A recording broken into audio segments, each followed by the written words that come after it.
seems that our conversation, the conversation the Greeks were having with Jesus, doesn't end where our reading ends. It goes on.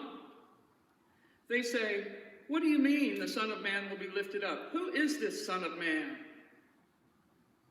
Jesus says, you'll have the light but a little longer. Walk in the light so you will be children of the light. And then it says, verse 36, it says, he departed and hid from them. He departed and hid from them. He had done many signs in their presence, and they still did not believe in him. I think this happens a lot. We say, sir, I wish to see Jesus. But do we? Do we? And if we do, what Jesus do we expect to show up? Jesus the teacher? The healer? Jesus who will point out our contradictions to us? Jesus the discomforter? We have these expectations of Jesus. Now, we've been with Jesus this Lent, first from the wilderness, then we saw his divinity when John the Baptist named him, identified him as the Son of God, when the dove came and rested and remained on him. We've seen his humanity and his anger at the money changers in the temple. Last week, he likened himself to that old bronze serpent of Moses's. And today, he says we must die to live. What do you think that meant to Jesus at that time? No wonder he was troubled. You think, after doing so many signs, they still did not believe in him. Should he say, Father, save me from this hour? He sweated blood. And all I can think is that we still did not believe in him.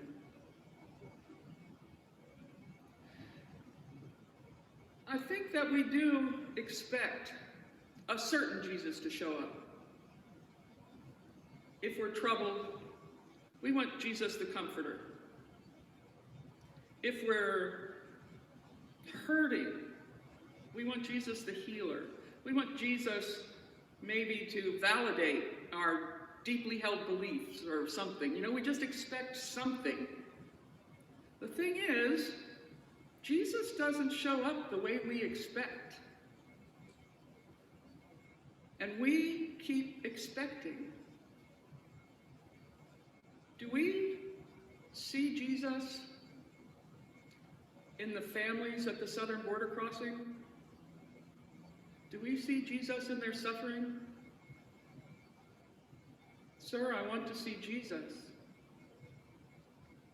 Do we see Jesus in the faces of the grocery store checkout teller or the one who waits on our loved ones in an assisted living facility, all for less than a living wage? Do we look for Jesus there?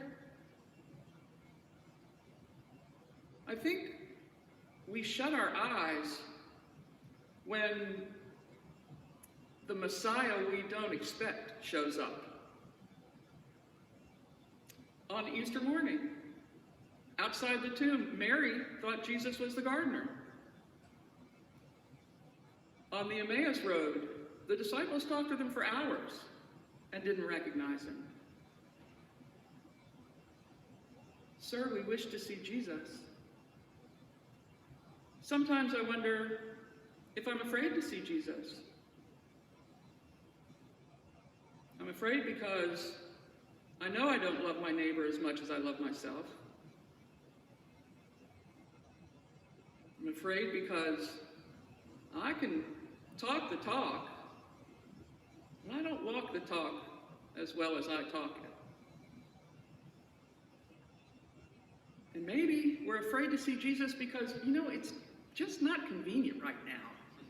Like C.S. Lewis said, it would be terribly inconvenient before I've had my breakfast. You know, no wonder Jesus was troubled. No wonder he departed from them and hid. Jesus says, you can't really feel compassion and empathy until you can see people, until you can see the other, until, like the elders say, you've walked in their moccasins. I read a story the other day. 4 ultramarathoners, this happened in just last year, set out to what they called reprise the journey of the Forlorn Hope Party, which was 12 people that broke off from the Donner Party in 1847 to make that last 100 miles to the Johnson Ranch, which was the next place where they could get supplies. So these ultramarathoners were also sort of amateur historians, and they researched this for years, 6 or 7 years. They interviewed descendants, they went through records, they checked geological records to see what the most likely path for these people might have been. And after a time, they made little ID cards that had a photo of an image of each person from the Forlorn Hope Party and their biography on it. And they carried these cards with them the whole time. So they started it out on this 100-mile journey, and the first night they slept in their tents, and they woke up with 6 inches of snow on top of the tents, and they were like, oh, this is gonna be such trudging on. And then they thought, but we have state-of-the-art boots. We have state-of-the-art snowshoes. And they kept going. They said every step of the way, they kept thinking about these people. They did it in 5 days. In 1847, 12 members of the Forlorn Hope Party that started out, only 7 made it. It took them 100 days. At the end of the 2020 journey, Jennifer Hemmen, one of the marathoners, she said, until you've lain in cotton and wool in the snow, there is no way to understand. Jesus knew, and I'm sure when he heard her say that, he was like, thank you, she gets it. Jesus lived that, though. You know, he was poor. He was homeless. He lived with the people on the frayed edge of the social fabric. He ate with tax collectors and lepers. Even his dear friends Mary and Martha and their brother Lazarus, they lived in Bethany.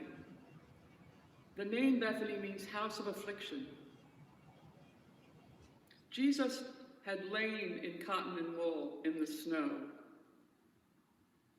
He saw these people. He healed these people. Because that's what being seen is. It's healing. So how can we see? How can we go deeper? I think Jesus says, go towards that you shrink back from. Go towards the edges. Go towards the pain. Let yourself fall into the dirt of Lent and die. Not so much where dying is like giving up, but giving in. Giving into the paradox of Easter, into the love of Jesus. Let the Spirit speak to your deepest self. Ask the Spirit to open your eyes to see what's right in front of us. Injustice and inequity. My neighbor, the poor, the ill, the dying. And go towards them. That's where we'll see Jesus. Amen. Amen.